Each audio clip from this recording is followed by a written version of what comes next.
Friends, welcome to Latha's cook. இன்னைக்கு மலையபட்சம் டே 3யோட lunch. இது என்னன்னு பார்க்கலாமா? இன்னைக்கு கொத்தவரங்காய் போட்டு புளி கூட்டு பண்ணலான்னு இருக்கேன். அரைச்செல்லாம் விட போகிறதுல வெறுமனே வறுத்து கூட்டுற மாதிரி அந்த மாதிரி ஒன்றும். அதுக்கப்புறமா சேப்பங்கிழங்கு ஃப்ரை, கண்டந்திப்பிரி போட்டு ரசம், வாழைத்தண்டு போட்டு தயிர் பச்சடி. இதுதான் இன்னைக்கு மெனு. எல்லாமே கொஞ்சம் கொஞ்சமாக இந்த 2 பேருக்கு சமைக்கிறது இருக்கே, இது நிஜமாவே ஒரு ரொம்ப சேலஞ்சிங்கான ஒரு டாஸ்க் தான் இது. எனக்கு நம்மளால ராத்திரி வேற ஏதாவது பலகாரம் சாப்பிட வேண்டியிருக்கு. அப்போ இதெல்லாம் ஒத்துக்க முடியல. இது தூக்கி எரியத்துக்கும் மனசு வர மாட்டேங்குது. ஃப்ரிட்ஜில் வச்சுட்டு சாப்பிட முடியாது. இது நிஜமாவே ரொம்ப ரொம்ப கஷ்டமான ஒரு பீரியடாக தான் எனக்கு பண்ணுறது. நான் இன்னொரு விஷயமும் சொல்லிக்க விரும்புகிறேன். நான் கூடிய வரைக்கும் இங்கிலீஷ் வெஜிடபிள்ஸ் எல்லாம் சேர்க்கலை. இங்கிலீஷ் காய்கறிகள்னு சொல்கிறா இல்லையா, அதெல்லாம் சேர்க்கலை. ஏன் நம்ம வெஜிடபிள்ஸ்லேயே நிறைய வித வெஜிடபிள்ஸ் தள்ளுபடி, அது வரைக்கும் தான் என்னால் பார்க்க முடியும். அதுக்கு மேலே நேற்றுக்கு யாரும் கேட்டிருந்தா பொட்டுக்கல்லையே சேர்த்துருக்கேளே அப்படின்லாம் கேட்குறேன். அது அவ்வளோ தீவிரமெல்லாம் பார்க்க முடியாது. ஏதோ கொஞ்சத்துக்கு கொஞ்சம் பார்க்கணும். இது மஞ்சப்பொடி பெருங்காயம் இது 2மே சமையலில் இது வரைக்கும் நான் சேர்க்கலை. 3 நாளாக சமைச்சுட்டு இருக்கேன், ஆனால் சேர்க்கலை. ஆனாலும் சில பேர் வேணும்ட்டு கேட்குறீங்களா இல்லை நிஜமே சீரியஸாக கேட்குறீங்களா எனக்கு தெரியல. நானே 4 பேர்கிட்ட விசாரிச்சுட்டு அதுக்கப்புறம் தான் பண்ணுறேன். நம்ம ஏதாவது தப்பு செஞ்சிடக்கூடாதுன்னு. அதுக்கு மேலே நீங்கள் திரும்பி இந்த மாதிரிலாம் கேட்டேன்னா ரொம்ப கஷ்டமாக இருக்குங்க. நிஜமாக விட்டுருங்க. இந்த மாதிரி கொஷின்ஸ் எல்லாம் யாரையும் கேட்டு என்னென்னு இல்லை. இந்த மாதிரி மலைப்பட்சம் யாரெல்லாம் போடுறாளோ அவளெல்லாம் இந்த மாதிரிலாம் கேட்டு நோகடிக்காதீங்க. தயவு செஞ்சு பண்ணாதீங்க. இன்ஸ்டாகிராமில் அந்த மாதிரி நிறையா பேர் கேட்குறேன். ஸோ இன்னித்து சமையலுக்கு இப்போ தான் காய்கறிலாம் கட் பண்ணிட்டு இருக்கேன். வாங்குவோம் ஒன்றா பார்க்கலாம். இன்னித்து சமையலுக்கு பார்த்தீங்கன்னா கொத்தவரங்காய் இங்கே நறுக்கி வச்சுட்டுருக்கேன். இது ஒரு புளிக்கூட்டாக பண்ணலான்னு. சேப்பங்கிழங்கு கொஞ்சம், இது சேப்பங்கிழங்கு ரோஸ்ட்டு, வாழைத்தண்டு இதை தயிர் பச்சடியாக போட்டு விடலான்னு. துவரம்பருப்பு இங்கே நினச்சி வச்சுட்டுருக்கேன், ஊற வச்சுருக்கேன். இதை இப்போ இது குக்கரில் வேக விட்டுடுவேன். இது வேக விடும்போது சேப்பங்கிழங்கையும் வேக வச்சு ரெடியாக வச்சுடலாம். இதில் முதல்ல துவரம்பருப்பு வச்சுட்டுருக்கேன். மேலே ஒரு தட்டில் சேப்பங்கிழங்கு ஜலம் விடாமல் வைக்கணும். கரெக்டாக வெந்திருக்கும். பார்த்தோன்னா ரொம்ப ஓவராகவும் குழையாது, கல்லாட்டமாகவும் இருக்காது. இப்போ குக்கரை திறந்துடலாம். இது சேப்பங்கிழங்கு வெந்திருக்கணும்.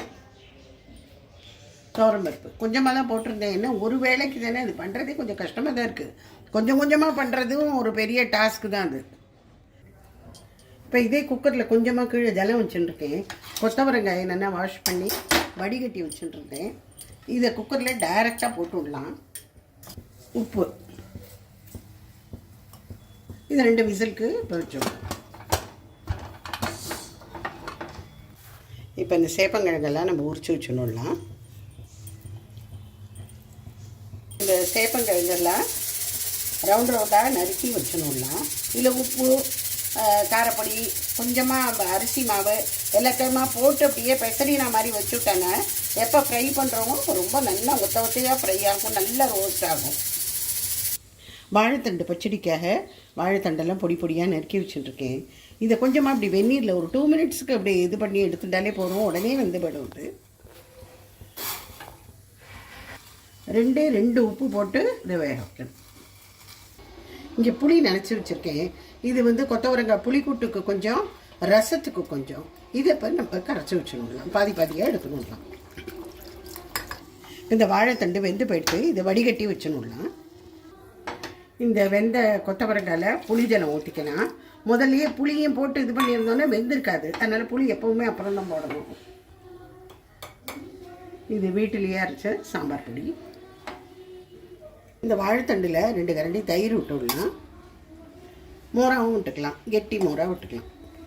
ஒரே ஒரு ஸ்பூன் தேங்காய். இப்போ இதில் மேலேருந்து கடுகு, உளுத்தம்பருப்பு, மிளகா, கருகப்பிலை இது தாளிச்சு கொட்டினா இது ஆயிடுது. இப்போ இந்த வெந்த துவரம்பருப்பை கொஞ்சம் இதுக்கு போட்டுக்கலாம். கொஞ்சோண்டு ரசத்துக்கு வச்சுட்டுருக்கேன். கலத்து பருப்புக்கு இதை அங்கே கொஞ்சம் கிண்ணத்தில் எடுத்து வச்சுருக்கேன். கூட்டுக்கு வறுத்து அரைச்சி பண்ணலை, வெறுமனே வறுத்து கொட்டிட்டு போகிறேன், அவ்வளோதான். கடுகு இதுலேருந்து கொஞ்சம் நம்ம பச்சடிக்கும் போட்டுடலாம். கடுகு, உளுத்தம்பருப்பு, மிளகா வத்தல், கருவேப்பிலை, கொஞ்சம் தயிர் பச்சடியில் போட்டுடலாம்.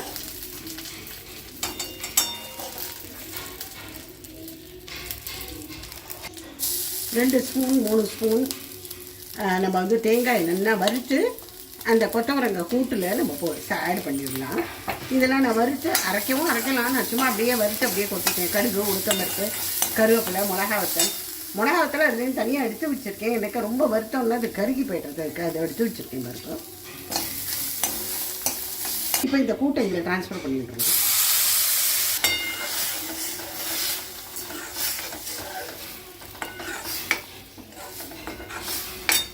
இதில் கொஞ்சமாக அரிசி மாவு கரைச்சி ஊற்றிடணும். கொஞ்சம் ஒன்று சேர்ந்த மாதிரி இருக்கும். இப்போ இது நல்லா கொதிச்சு விட்டு ஆகிடுது. இனிமேல் பாத்திரத்தில் மாற்றிடலாம் சர்விங் பவுலுக்கு.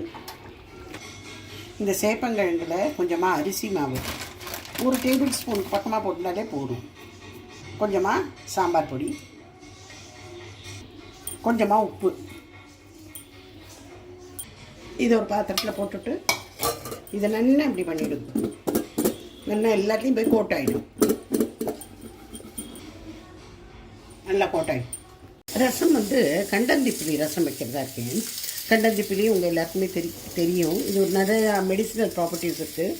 நிறைய சளி, ஜலதோஷம் அந்த மாதிரி இருக்குது, இல்லை உடம்பு வலி இருக்குன்னுக்க இந்த கண்டந்திப்பிலி வச்சுப்பேன். இதுலேயே இன்னொன்று இருக்குது அரிசி திப்பிலின்னு. இந்த கண்டந்திப்பிலி குச்சியாக இருக்கும். நாட்டு மருந்து கடையில் கிடைக்கும். கொஞ்சம் மிளகு, கொஞ்சம் சீரகம், துவரம்பருப்பு, ஒரே ஒரு மிளகா வத்தல். இது நான் ஒரு வேளைக்கு காண்ற மாதிரி தான் இதை நான் பொடி பண்ணிட்டு இருக்கேன். இப்போது கொஞ்சமாக நெய் விட்டுட்ருக்கேன். ஒரு 1/4 ஸ்பூனோட குறைச்சது. இதெல்லாம் போட்டுடலாம். ஒன்றாவே போட்டுட்டேன்னா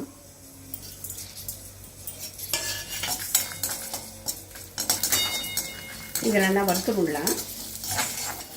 இதை எடுத்துடலாம். வறுத்துக்கிறது போதும். இந்த புளி ஜலத்தை இதில் போட்டு விட்றேன். கொஞ்சமாக உப்பு. இப்போ இதை பொடி பண்ணி விட்டா போட்டு விடலாம். இது பருப்பு ஜலம். இதில் பருப்பே கிடையாது பாருங்க, வெறும் ஜலம் தான் இதில் இருக்கும். அது நல்லா ஊற்றி விளாவிட்டு விடலாம். வெறும் ஜலமே விட்டு விளாவலாம். நான் பருப்பு இருந்ததுன்னு சொல்லிவிட்டு பருப்பை நல்லா கரைச்சி வெறும் ஜலமாக விட்டுருக்கேன். இதில் மேலேருந்து கருவேப்பிலை போட்டு இறக்கிட வேண்டியதுதான். நெய்யில் கொஞ்சமாக கடுகு தடிச்சு போடலாம். ஆயிடுது. இப்போ இந்த சேப்பங்கிழங்கை நம்ம ஃப்ரை பண்ணிடலாம், ரோஸ்ட் பண்ணலாம். கொஞ்சமாக ஒரு 2 டேபிள் ஸ்பூன் பக்கமாக எண்ணெய் வச்சுருங்க. 2 கூட இருக்குது, அதை விட கொஞ்சம் குறைச்சலாக தான் இருக்கும்.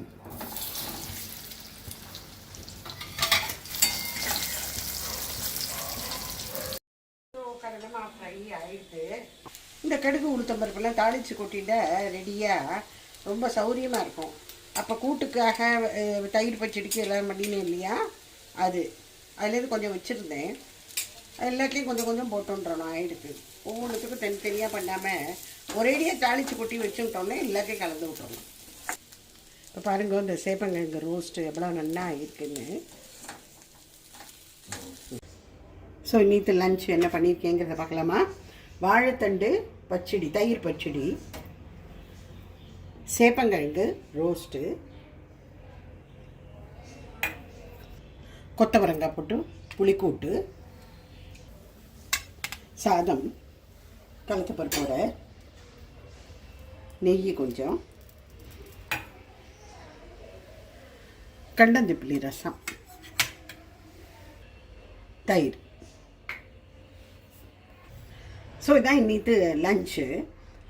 வாழைத்தண்டு தயிர் பச்சடி, சேப்பங்கிழங்கு ரோஸ்ட்டு, கொத்தவரங்காய் போட்டு புளிக்கூட்டு, கண்டந்திப்பிலி ரசம், அவ்வளோதான். ஸோ நாளைக்கு மீட் பண்ணலாம். Bye friends.